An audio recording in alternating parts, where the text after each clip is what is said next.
ഉൽപ്പത്തി 20-ാം അധ്യായം. അബ്രാഹവും അബിമെലെക്കും. അബ്രാഹാം അവിടെ നിന്ന് നെഗബ് പ്രദേശത്തേക്ക് തിരിച്ചു. കാദേശിനും ഷൂറിനുമിടയ്ക്ക് അവൻ വാസമുറപ്പിച്ചു. അവൻ ഗരാറിൽ ഒരു പരദേശിയായി പാർത്തു. തന്റെ ഭാര്യ സാറായെക്കുറിച്ച് അവൾ എന്റെ സഹോദരിയാണെന്നത്രേ അവൻ പറഞ്ഞിരുന്നത്. ഗരാറിലെ രാജാവായ അബിമെലെക്ക് സാറായെ ആളയച്ചു വരുത്തുകയും സ്വന്തമാക്കുകയും ചെയ്തു. ദൈവം രാത്രി സ്വപ്നത്തിൽ പ്രത്യക്ഷപ്പെട്ട് അബിമെലെക്കിനോട് പറഞ്ഞു, നീ സ്വന്തമാക്കിയിരിക്കുന്ന സ്ത്രീ നിമിത്തം നീ ഇതാ പിണമായി തീരുവാൻ പോകുന്നു. കാരണം അവൾ ഒരുവന്റെ ഭാര്യയാണ്. അബിമെലെക്ക് അവളെ സമീപിച്ചിട്ടില്ലായിരുന്നു. അവൻ ചോദിച്ചു, കർത്താവേ, നിരപരാധനെ അങ്ങ് വധിക്കുമോ? അവൾ എന്റെ സഹോദരിയാണെന്ന് അവൻ തന്നെയല്ലേ എന്നോട് പറഞ്ഞത്? അവൻ എന്റെ സഹോദരനാണെന്ന് അവളും പറഞ്ഞു.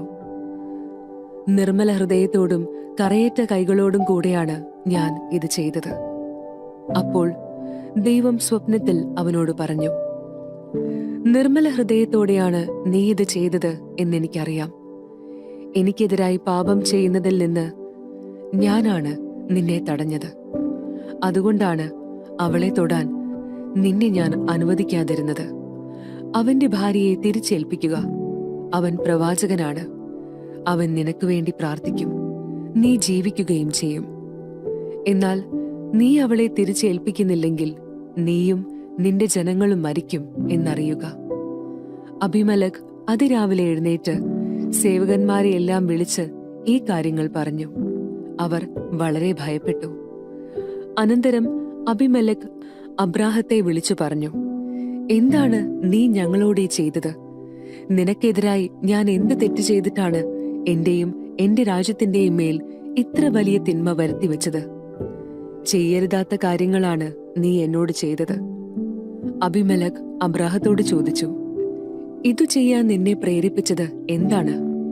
അബ്രാഹാം മറുപടി പറഞ്ഞു, ഇത് ദൈവഭയം തീരെയില്ലാത്ത നാടാണെന്നും എന്റെ ഭാര്യയെ പ്രതി അവർ എന്നെ കൊന്നുകളയുമെന്നും ഞാൻ വിചാരിച്ചു. മാത്രമല്ല, വാസ്തവത്തിൽ അവൾ എന്റെ സഹോദരിയാണ്, എന്റെ പിതാവിന്റെ മകൾ. പക്ഷേ എന്റെ മാതാവിന്റെ മകളല്ല. അവൾ എനിക്ക് ഭാര്യയാവുകയും ചെയ്തു. പിതാവിന്റെ വീട്ടിൽ നിന്ന് ഇറങ്ങിത്തിരിക്കാൻ ദൈവം എനിക്ക് ഇടവരുത്തിയപ്പോൾ ഞാൻ അവളോട് പറഞ്ഞു, നീ എനിക്ക് ഈ ഉപകാരം ചെയ്യണം. നാം ചെല്ലുന്ന ഇടങ്ങളിലെല്ലാം അവൻ എന്റെ സഹോദരനാണെന്ന് എന്നെക്കുറിച്ച് നീ പറയണം.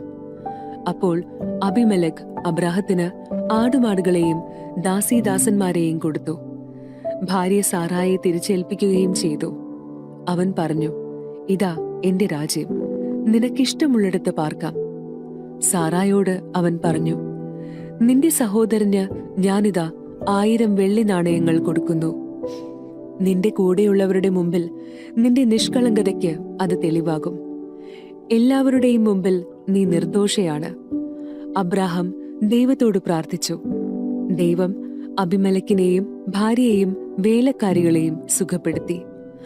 അവർക്കെല്ലാവർക്കും സന്താനങ്ങളും ജനിച്ചു. കാരണം അബ്രാഹത്തിന്റെ ഭാര്യ സാറായെ പ്രതി കർത്താവ് അബിമെലെക്കിന്റെ അന്തഃപുരത്തിലെ സ്ത്രീകളെയെല്ലാം വന്ധ്യകളാക്കിയിരുന്നു. ഉൽപ്പത്തി 21-ാം അധ്യായം. ഇസഹാക്കിന്റെ ജനനം.